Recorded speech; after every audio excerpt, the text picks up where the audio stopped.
This week's episode is with Brian Smith, founder of UGG Boots. Whether you are an entrepreneur, an UGG lover, or just a consumer of shoes, you will love this man's story and his journey and the incredible pearls of wisdom that he shares on this week's episode of the Pollinating the Planet with Love show.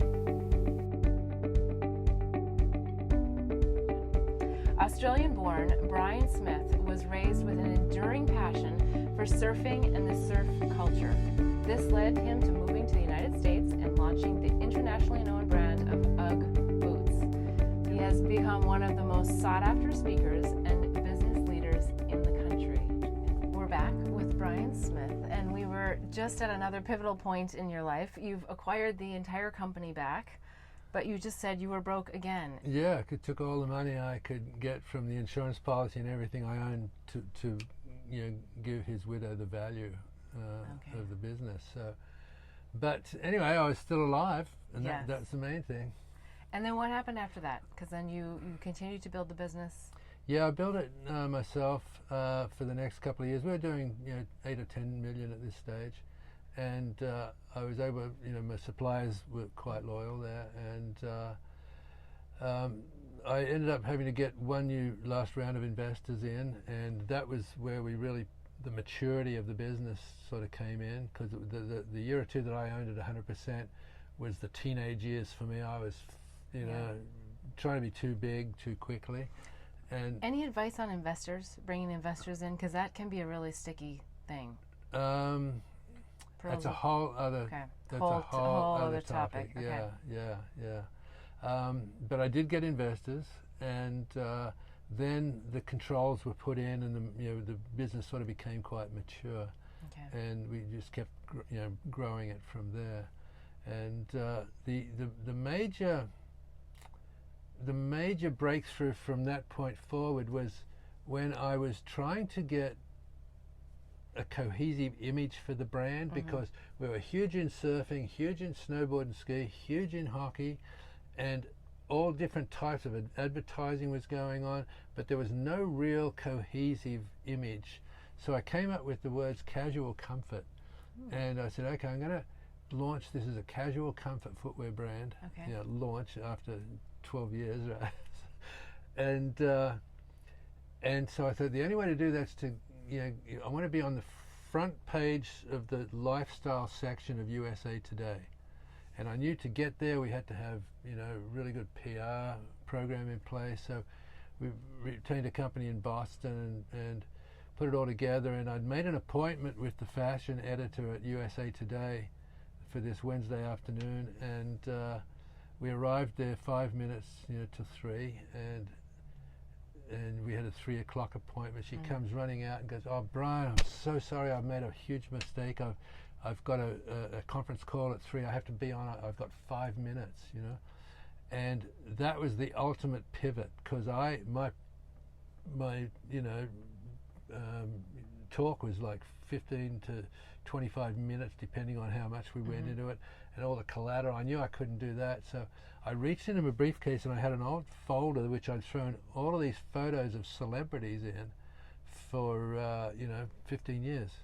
Okay, they were all wearing UGG boots. Yeah, and because this is about 15 years into the business, and it was, so I'm going, here's Tom Petty and Neil Young and Sting and Patrick Swayze, and How fun. And then there's Pamela Anderson on the beach in the Baywatch set with a red swimsuit and UGG boots, and I quickly flicked by that because nobody wears boots that way, but she went back, "What was that?" And she grabbed it out of my hand and she wrote down the name of the photographer and the publication, which was from an English tabloid, and then she went like 4 minutes, and I thought that's the end of that.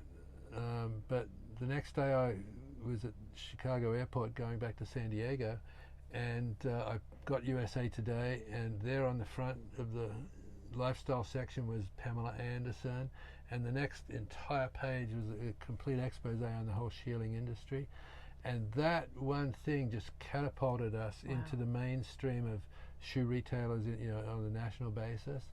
And when I got back to San Diego, I heard that the phones had not stopped ringing from retailers wanting to know how to buy the product, and from consumers wanting to know where the hell where in my area can I get it, So that was a very, very big breakthrough. Wow. Yeah. Amazing. Again, luck or karma, whichever way you want to put it. Well, they say luck is when preparation meets opportunity, That's right? So, yeah. Okay, so that's not the end of your story. I mean, you have so many more things that have happened, and I think some. Yeah, that's why I wrote the book. It's called, again, The Birth of a Brand, and it's a roadmap for entrepreneurs. Yes. It's lots of philosophy, lots of spirituality, if you're into that, and lots of just business advice because of all it's mostly about all the screw-ups I made and how I overcame them. And that's what entrepreneurs, when they go to college, you don't learn that boots on the ground stuff. You learn all the theory, and then you do this is what will happen. Well, it doesn't happen. You know, you've got to just figure out how to get around stuff, and that's why my book has been so good. And that's why people said, you've got to be on the stage. I never ever saw myself as a public speaker, but I have people come up to me afterwards, go, oh my God, I was about to give up my business, but now I understand what stage I'm in. You know, things like that. And oh my God, you went through that, I went through that, I didn't think I was ever going to recover, and now it's the best thing that ever happened. So it reinforces for those who are doing really well that everything they've been through, I've been through, which means pretty much everybody does. And for those who aren't very successful yet, it gives them inspiration to keep going. Yes. So every entrepreneur should buy your book. I love that. No, they need to. I mean, the pearls of wisdom are absolutely and it's valuable. a great story, regardless of all the business stuff. It's really a life story. It's great. Now, I think there's some other things that I would love for you to share, and it's around trust and people and partnerships, and you had mentioned something about judgments. And because at the end of the day, we are here for pollinating the planet with love. Yeah, that's all about the major word. Love. Yeah. So, do you have any pearls of wisdom on that? Yeah, there's one thing I've been studying for years and years and years, which is the interaction of entrepreneurs with investors coming in. And there's not a lot of really good stories. There's a couple where they both go through the roof and everybody's high-fiving, but that generally doesn't happen. Usually the investor comes in, when the entrepreneur's trying to get money in, he just wants the investor on the bus, right? Yeah. But the investor's thinking, how the hell do I get off the bus, right? So there's a complete dichotomy in the mentality. The entrepreneur thinks, God, who cares when you get off? It's going to be so fantastic. We're all going to make fortune. But the investors are money oriented, and they're usually looking for security. And I found in my experience that I'd had to buy out various investors that couldn't raise it to the next level, and there was usually a bit of disgruntlement involved. But the new ones coming in saying, I don't want anything to do with your old investors, or it's get them out, or we're going away. So and those people quite often would fight that, and and there'd be a tussle for control and all that. And the tendency is to think, God, they're so evil, they're so, they're just not being friendly, or wanting to take advantage of you, or and also. What's happened in retrospect is that, and this is the last closing part of my book, is that I've reconciled to the fact that everyone comes into a business with their own expectations, right? And all they're doing is trying to do the best thing for themselves that they possibly can, right? And so I want to use a little illustration, right? Let's say you're walking along a path in the forest, right, a narrow trail, and suddenly this filthy little animal comes out, half human, with a club, and is snarling at you. Your first tendency is, oh God, evil, how do I kill it, what do I do? But if you take the picture back and you see behind him is a wife with a broken ankle and a baby in her arms, and all he's doing is trying to protect her, doesn't the picture change? I'm so emotional about this because you go from this horrible little man to this picture of valor and honor and love, and that's what I've learned with my investors. I used to have a pretty bad impression of them during the business, but now I've softened, and they were all just trying to do the best they could, you know, and I have no hatred or any animosity towards any of them, and so that's something we should all be trying to look at on a daily basis. If someone's really getting under your fingernails, you know, come back, see what other factors are affecting them. It might be something at their house or their kids or their work or whatever.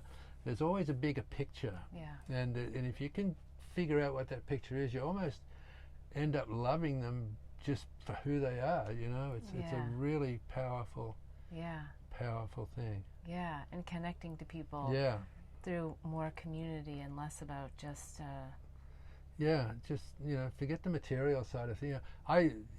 Luckily I'm at the age now where I am really happy in doing what I'm doing. I love speaking, but if you can just enjoy every day and forget about, you know, you have to have a job and make money, and maybe it's your own business, but real life is interaction with people that you love. The work and money is just what you fill in the time in the meantime. Well, and I think with that, I also want to say that whether you're an entrepreneur and you buy his book, or you're sitting in an organization and you need a little inspiration, because I've heard you speak, I know that you don't have to be an entrepreneur to gain and harvest a lot of pearls of wisdom from you. So if you're at an organization, I think he's a great person to bring in, because you really do bring that life experience. And I think the changing of the lens of how you've seen life, how you've lived life. That's what I like to share, and it crosses all types of businesses. Doesn't matter if it's financial services or, you know, I've spoken with car repair franchises and, you know, EO and YPO and all that, and everybody gets something out of it. There's some value there.